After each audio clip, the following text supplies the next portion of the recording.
Oceanic team, the Chiefs, did recently play at IM, and Swiper was picking up that cannon, so definitely a lot of respect going there from Evie.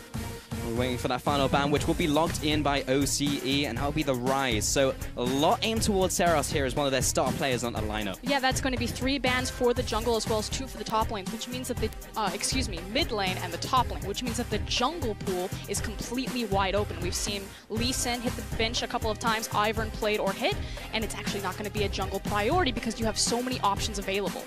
And from what we've seen earlier today, we know that mini-meta is starting to evolve. We're seeing Courage of the Colossus, of course, be a massive factor as we're getting into this tournament so far. Can definitely take over a game.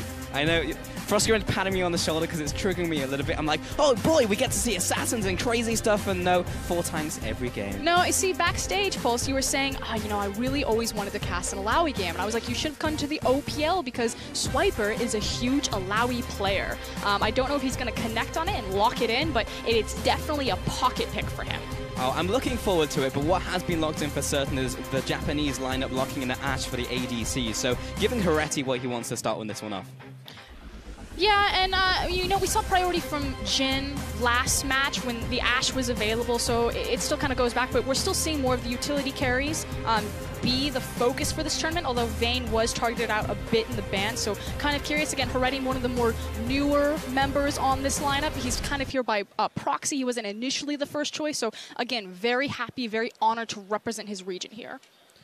We have that response now from OCE, Warby, Bard, and Lee Sin picked up there for Carboss himself. So I was talking to Carbon the other day, and he was saying that for Oceania so far in scrims, that Lee Sin is going to be their go-to, so no surprise to see him prioritize that very early in their first game. It's really about the gank power. So again, the jungle timers were changed 100 to 150 seconds, which means you have much wider windows to actually be proactive in those gank paths. And being one of the best ganking champions alongside Elise is that Lee Sin.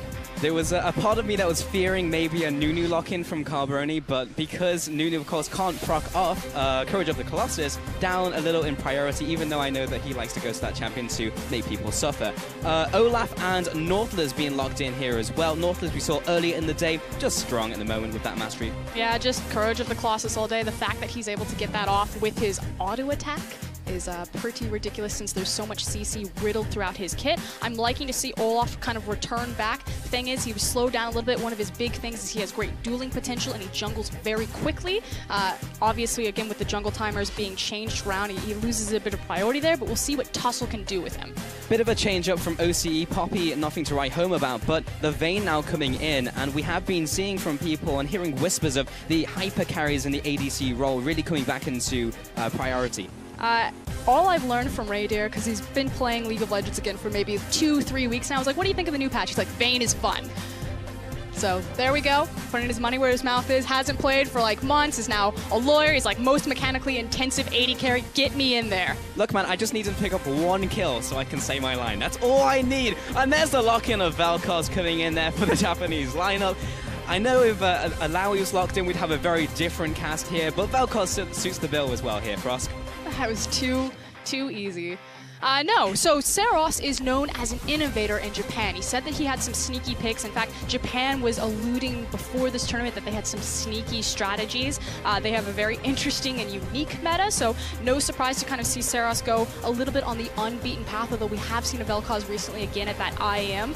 But otherwise, pretty standard picks across the board outside that mid. Unclogging the Frog as well with Tam Kench. And as you were talking about, like, Seros is that innovator. If you followed him at all, you will have known that he used to be that big Zillion player. And this is what's cool, is because Seros is known as the faker of Japan. He is their premier mid laner. Recently got a bit of competition with Roki coming up through the league, so it's kind of the first time that Seros had to really return to form. And it's explosive in this matchup in particular, because if you're looking at Seros on Team Fire, you need to look at Swiffer on Team Ice. Now has the victor in his pocket for that last pick, and he is the best performing player in Oceania right now. So these two mid laners are going in for a clash. They're gonna duke it out, and we'll see how the junglers also get involved in that action.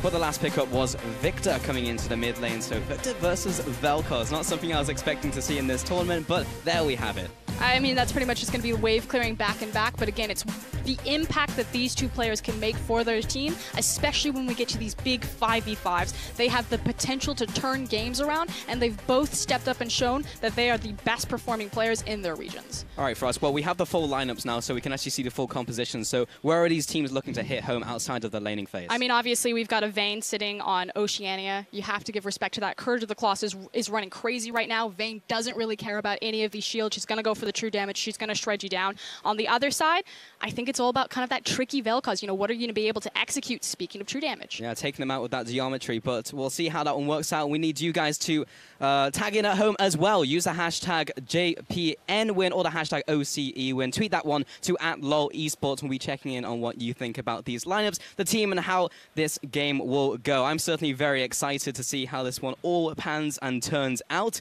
Very interesting players, very interesting stories, and a great matchup as well. It's always a joy to see Japan versus Oceania. I'm not going to call it a rivalry, but there's been multiple international events where Japan has kind of been the thorn in Oceania's side, just kind of cutting them down at the very last step before international glory.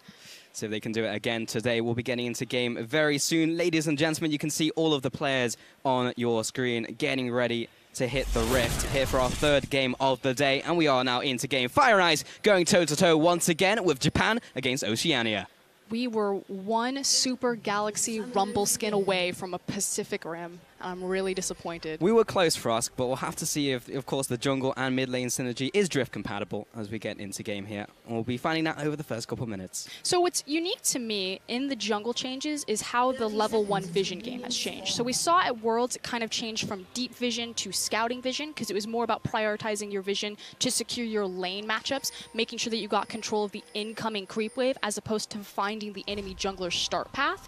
It's kind of now reverted back to deep vision, or at least collective 5, just because most junglers are starting their buffs.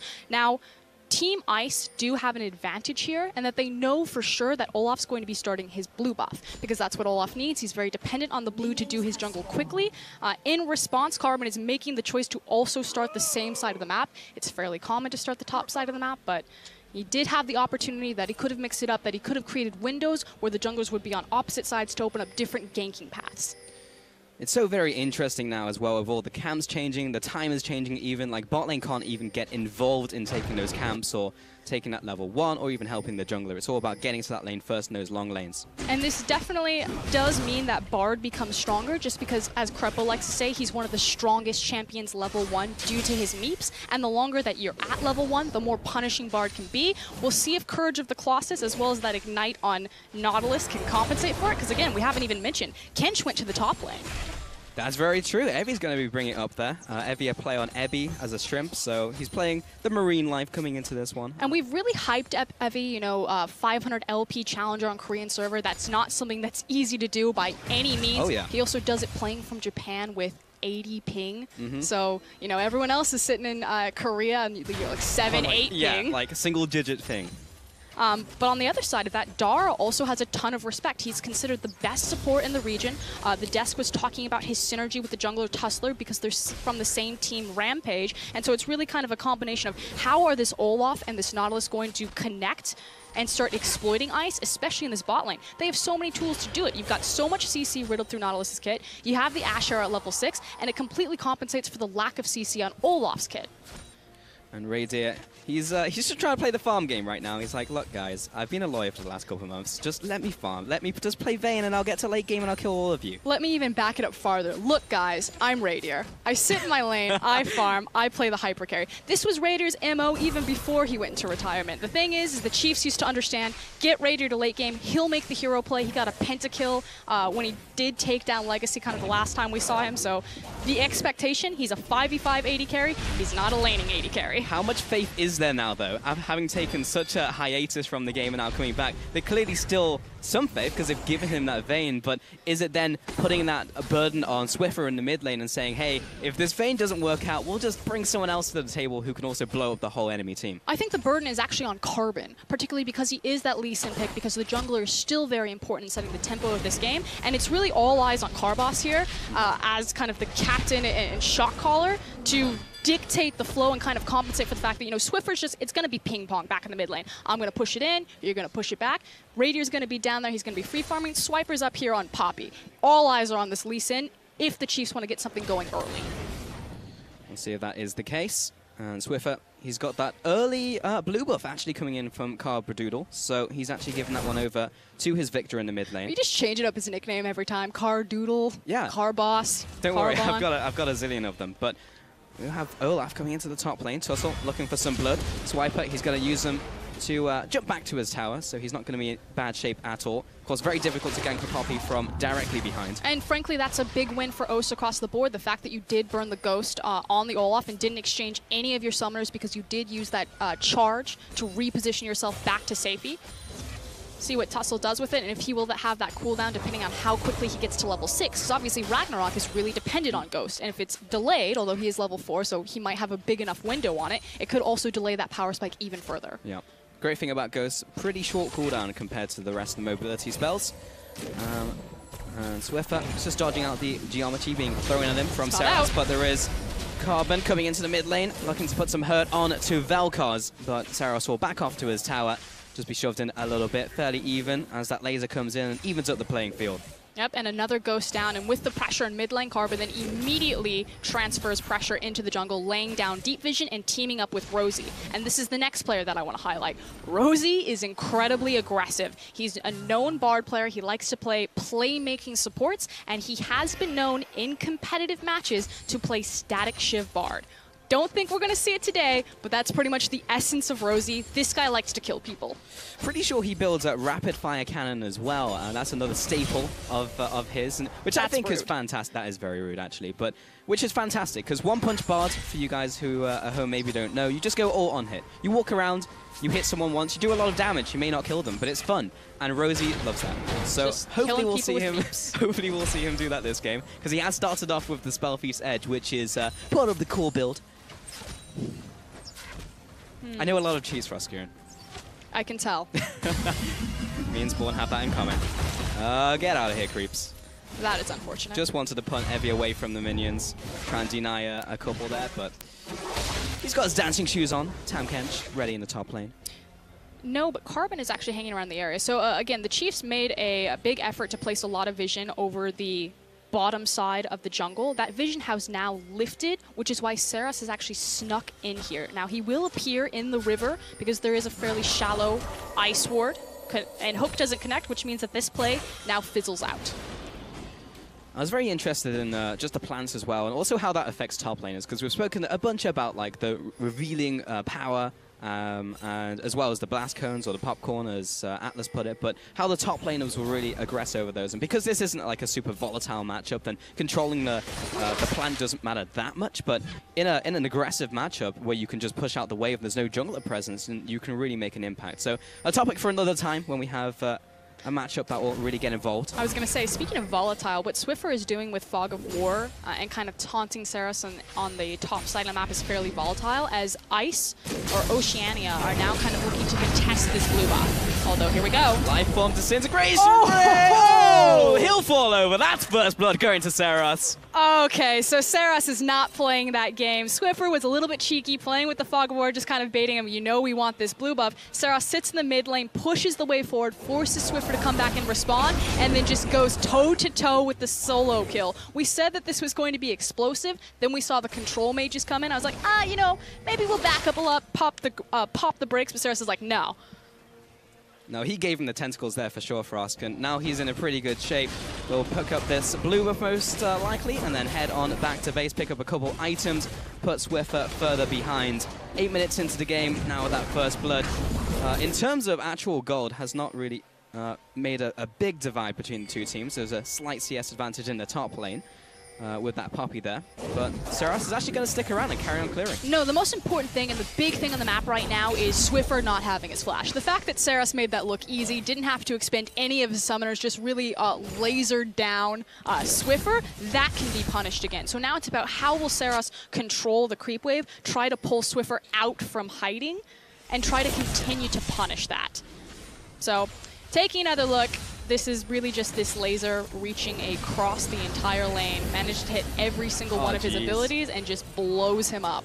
he was like pretty much full health as well. Like you go against a Vel'Koz, like maybe his like kill pressure is like 50, 60%. Nope, you're at 90%. And he took you Vel'Koz out. is pretty excellent at, you know, shredding through teams despite whatever their tanky makeup will be. So, you know, Japan obviously recognizing the strength of the possible Courage of the Colossus compositions and having this pocket pick available. True damage, we got true damage. Nice Vayne. Dara happy to clear out this ward in the bottom lane, had that control ward ready to go. And Carbos will give over this blue as well to Swiffer. What becomes scary right now is that bot lane is now level 6, so you have Swiffer, who's in an incredibly dangerous situation not having a summoner mid. Although, as I say that, now we're looking top. Yeah, wet noodle fight for the most part. It was close. He tried to get him under the tower. It is. There we go. He's not done. Another stack. No, he's still going. Slap him. And that's going to force the knockback in from Swiper. So did get the ultimate out there just by being a douchebag. This does just emphasize, though, kind of the disgusting situation that the Chiefs find themselves in. The mid lane right now is pretty much done until Swiffer gets his flashback. He's in a very precarious situation. It's going to force Carbon to hang around to babysit, hold his hand, which means that no one is there to help bottom lane like this. Man, that...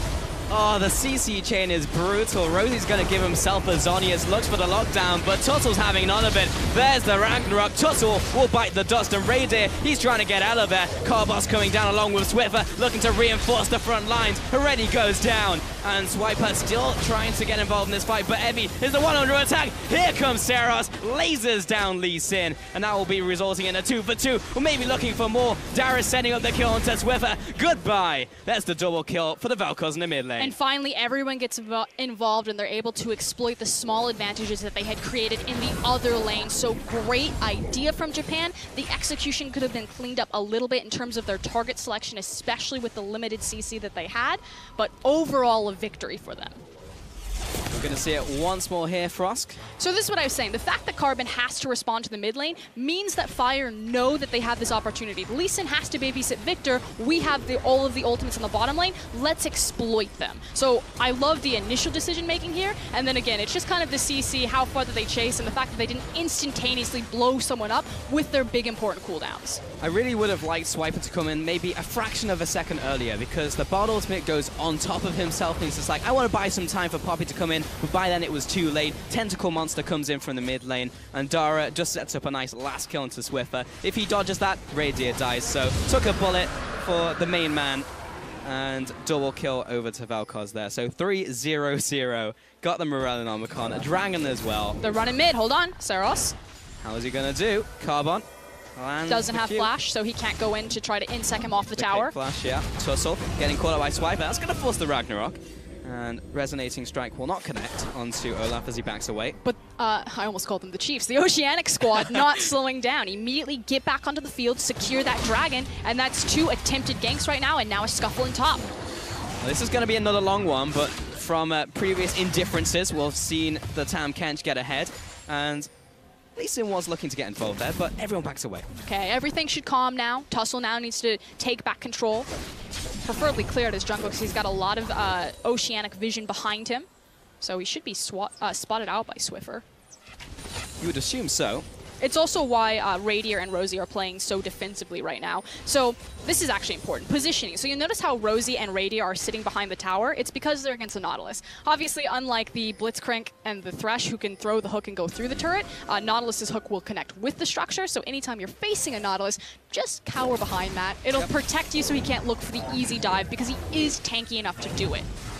Words of wisdom also against Graves as well, because he just literally can't hit you. Here comes Carbos into the mid lane once again. Oh, he missed it. Yeah, Saros will get away with his life. Does go down to half, though, because that's the Warrior enchant from Carbon, so he's in pretty good shape when it comes to damage.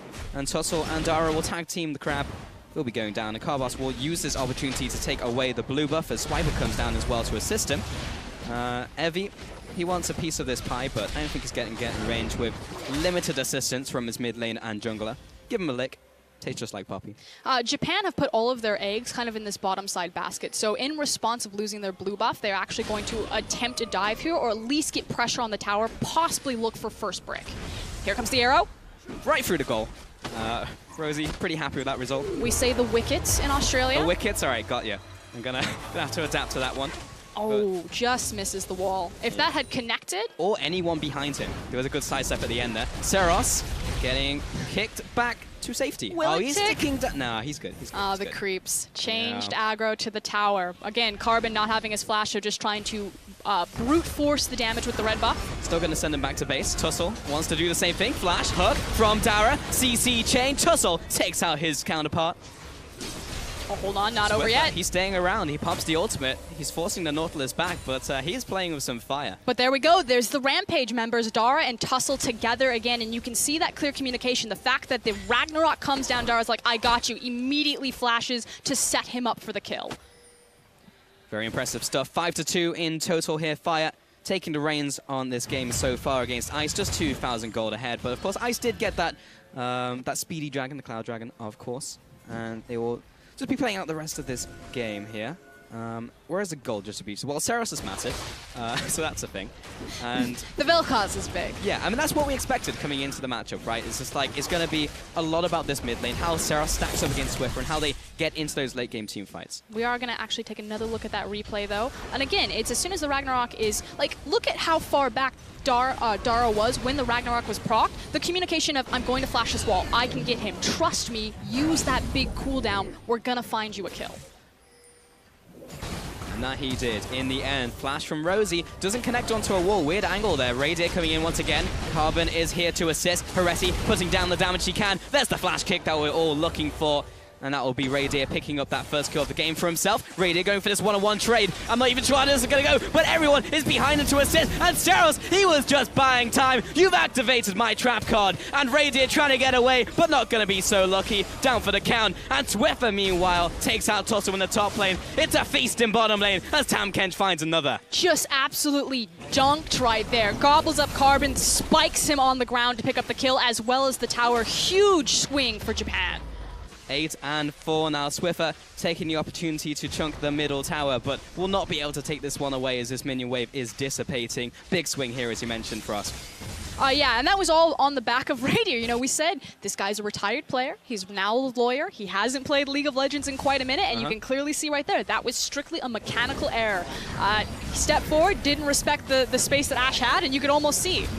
Seros is just kind of like dead. chilling. Yeah, see you later. And that will be the shutdown. He put himself in between the wall and the turret. Yes. Small space, nowhere to escape. Speaking of not respecting your opponent. Respect the disco ball. We were saying that as soon as the change came to Victor Ultimate. It's just like, that hurts a lot. You should get out of there. Unfortunately, it did not respect, but that'll be a kill back over to the mid laner. And we'll see this bottom lane tussle once again. I mean, all eyes really need to be on Radier. Carbon plays this immaculately to set it up, especially with the flash kick right about here. And again, you can start the animation, and in the middle of the animation, you can apply your flash, put yourself on the other side, and change the trajectory. This, right here. This is, am I escaping? Guys, miscommunication, not knowing your limits, not keeping track of the mid laner. This is classic Radier. And Bard pays for it with his life, and as does Radier himself. And Tussle was just being run down up there. This is my favorite moment, though. Learn your place. It's on the ground. On the floor. And Japan really putting it to OCE right now. Here comes the next dragon. Will be Infernal. This is... Carbon's actually in place to take this with Radier. Very risky, however. The Ashe arrow is back up. If I'm Japan, I'm pulling the trigger on this. I'm taking this fight 100%. Well, Tusso's being chunked out. Here comes the arrow. The trigger. There's a hook onto Radier. He's shut down. Carbon takes out Seros off to the side. There's the Bard ultimate. Tussle falling down after Carbon. He finds one. He's onto Swiffer. Doesn't connect the Q. Meanwhile, Rosie being chased down by Dara and Heredi. Trying to get out of range. The Sunfire will finish him off. And Swiper looking for another kill onto Dara. This has turned into a fiesta. It's all tanks. And now Swiffer coming in. He wants something, but there's only tanks. Scared. Oh, there's the hook. He's managed to dodge it. You can go back in. The hook's down. The Q's coming out from Rosie. He's trying to do everything he can, but he's just a Bard. And Dara... he's good to go. Okay, that 100% should have been Japan's fight, but they made one crucial error, and it was Seros's positioning in the mid lane. Stuck between a rock and a hard place and just got obliterated. Plus the fact that Evie didn't have his teleport or the Tamkench ultimate, but it was just about to come up. So Japan, all they needed to do was be patient. They could have then met the 5v5. Unfortunately, Poppy's teleport came in earlier, and they put themselves at a disadvantaged situation when that was their fight to win. All right, I'm trying to figure out what's going on right now as the Tahm Kench is flanking. He's There's dead. the knock-up, and diagnosis, Swiffer dead. Yeah. Time of death, 18 minutes, 52 seconds. That is what happened. There we go, contesting Raptors. Get out of there, Carbon. He's got the ward hop. He's good. But now the mid lane push is coming in for Fire. They have the minion wave also there and the entire lineup. There's the hook onto Carbon. Just needs to hide behind the tower, and he's dead before he can get back to his team. Safeguard was down, and as is Carbon. Mid tower will be soon to follow, and the siege will continue. The problem is that without their Victor, they have no wave clear. You look at Vayne, she's just got an Infinity Edge in the bank. There's no way that they can safely approach this tower, especially with the reach and oppression of Vel'Koz on it. So this is going to be 2 structures for free, simply because Swiffer was caught overextended. 2 towers. Another swing here for Team Fire and the Japanese lineup.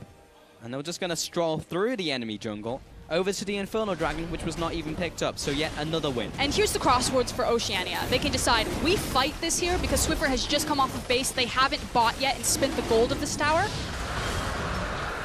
Or a Riptide will slow down OCE in their tracks. Dara may be the sacrificial Nautilus, but he's going to burn his flash, so he's good.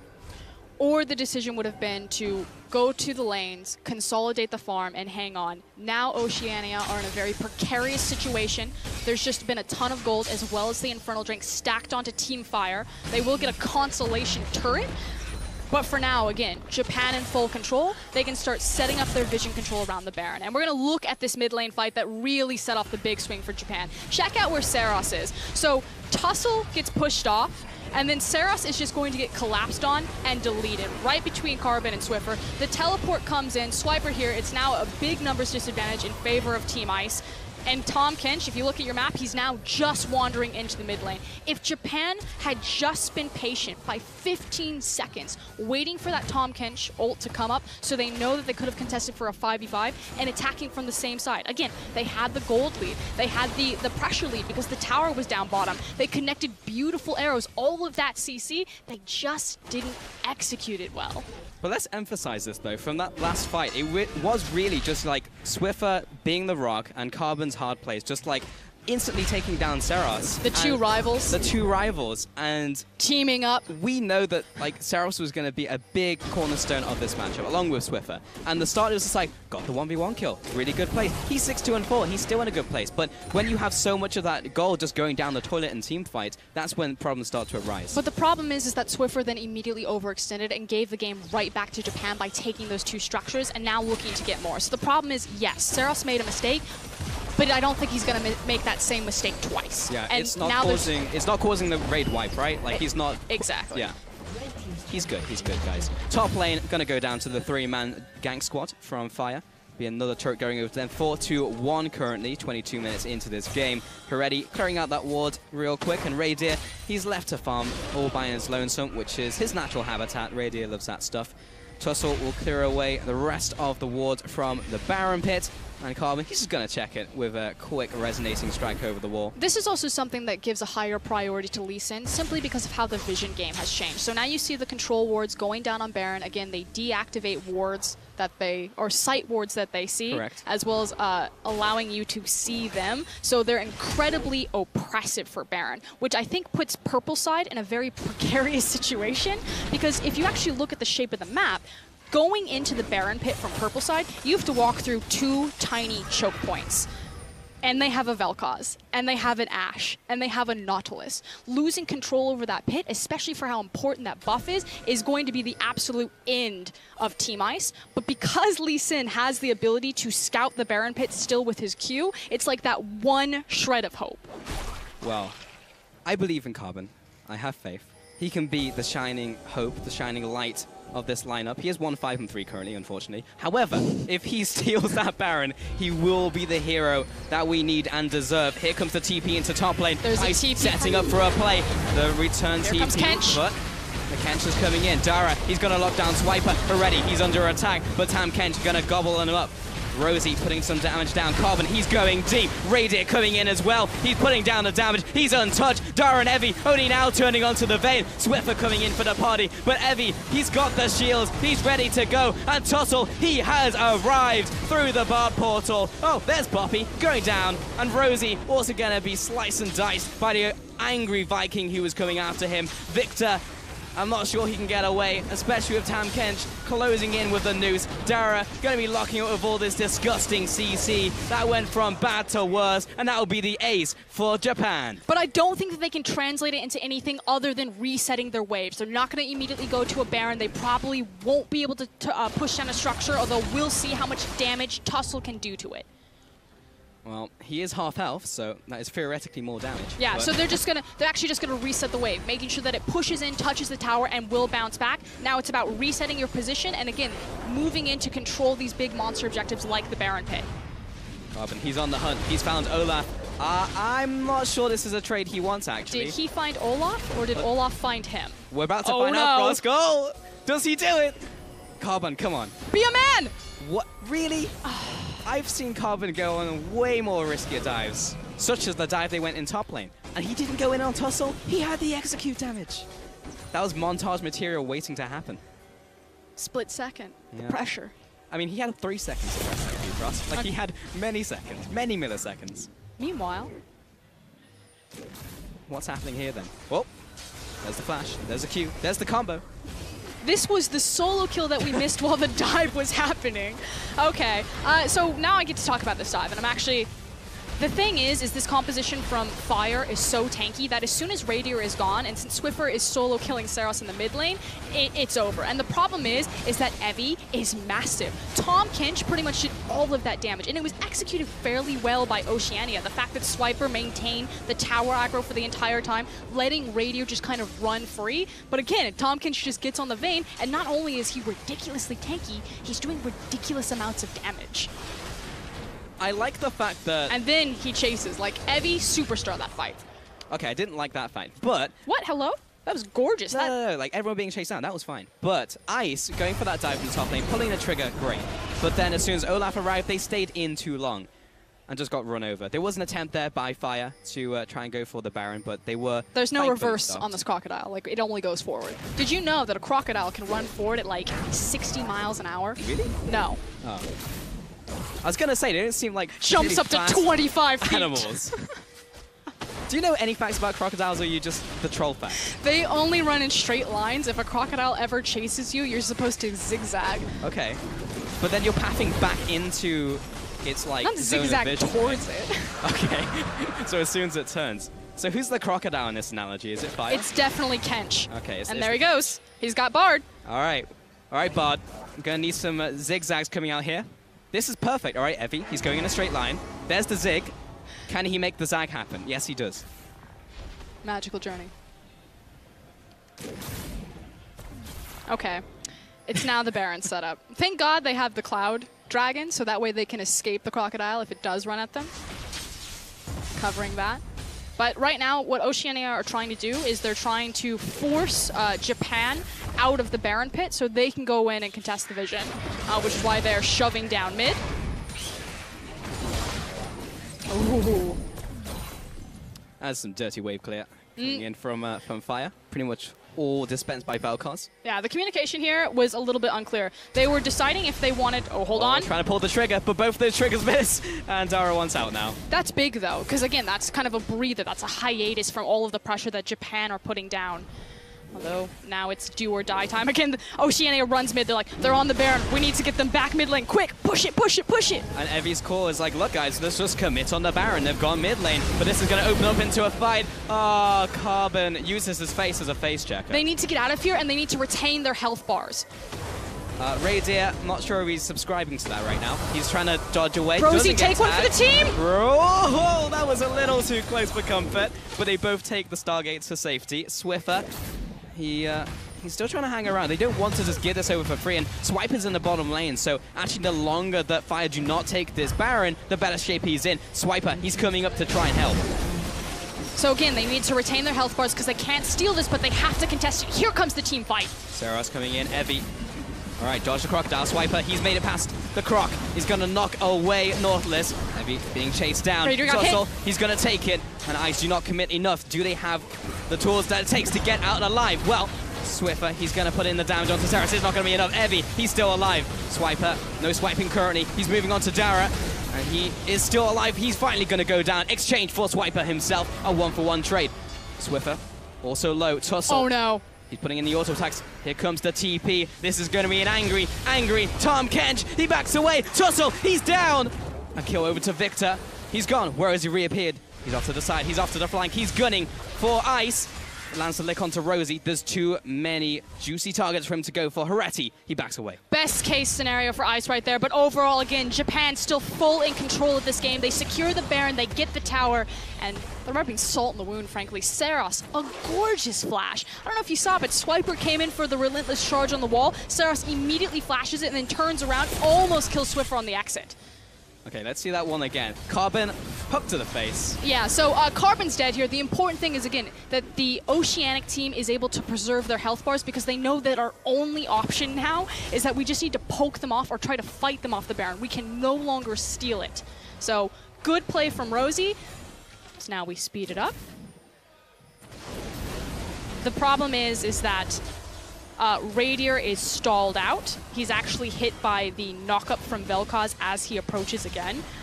And it was a really good managing of the Baron, the fact that Tussle is strong enough to take it by himself, and they use Evie to zone him off. That flash right there. Absolutely beautiful. And Dara was the only one to pay with his life, and even then it was close. And Huyen was full health at the end. Come on, Huyen, step it up. But Evie he was positioning. Like, he zones off all of Oceania, allows Tussle to secure the Baron, then he backs, teleports in, and starts the rest of the cleanup crew for Team Fire. Definitely all over the place, but what I can say for certain is... all over in the right places. Yes, and Tussle's ultimate is down, as is Abyssal Voyage. Carbon, he does have that one ward left, so Evie's not going to be able to get him right now. And he's going to recall on that bush. Meanwhile... Is this going to be a base race? Fire you can't base race a Baron. No. No, you cannot. And we've got the recalls coming through thick and fast. But they are not empowered. Which means that's going to be one free turret. See if Japan can translate this into even more. Again, they have so many dive potentials and tools left. They have the Nautilus ultimate as well as the arrow. So this is very capable, very tanky team. This was very easy CC to land here. Here comes the push onto the tower. The chip damage, there's very little they can do. Radier takes a chunk of damage from Seras. That is starting to burn. Evie, he's walking up. He's being the front line they need. Again, the ultimate used there by Dara to zone away. The arrow blocked there by Carbon. Ultimate comes down onto Seras. This is the opportunity that Swiper may use. He's still blocking up the damage. He's taken too much. The laser will disintegrate him. Carbon also drops there. Evie, he's going to eat up the Vel'Koz. He's in good shape. Redemption comes down for the quick team heal. And that tower is long gone. In for the inhibitor as well. And Fire, they get to do whatever they want. Japan is just all over the place. And Ice, not sure if they can recover as they are getting melted right now. Radier caught as well by Dara. They are zoning him away. Tussle, this could be good. But no, unfortunately, Tahm Kench exists. Tussle will carry on to this tower. Swiffer, he's doing all he can. The hero play that OCE need to keep this game alive did not pan out. And Radier cannot come with the objection that he really wanted in this game. And I really wanted to say, Fire, that's the win. That's the win to Japan.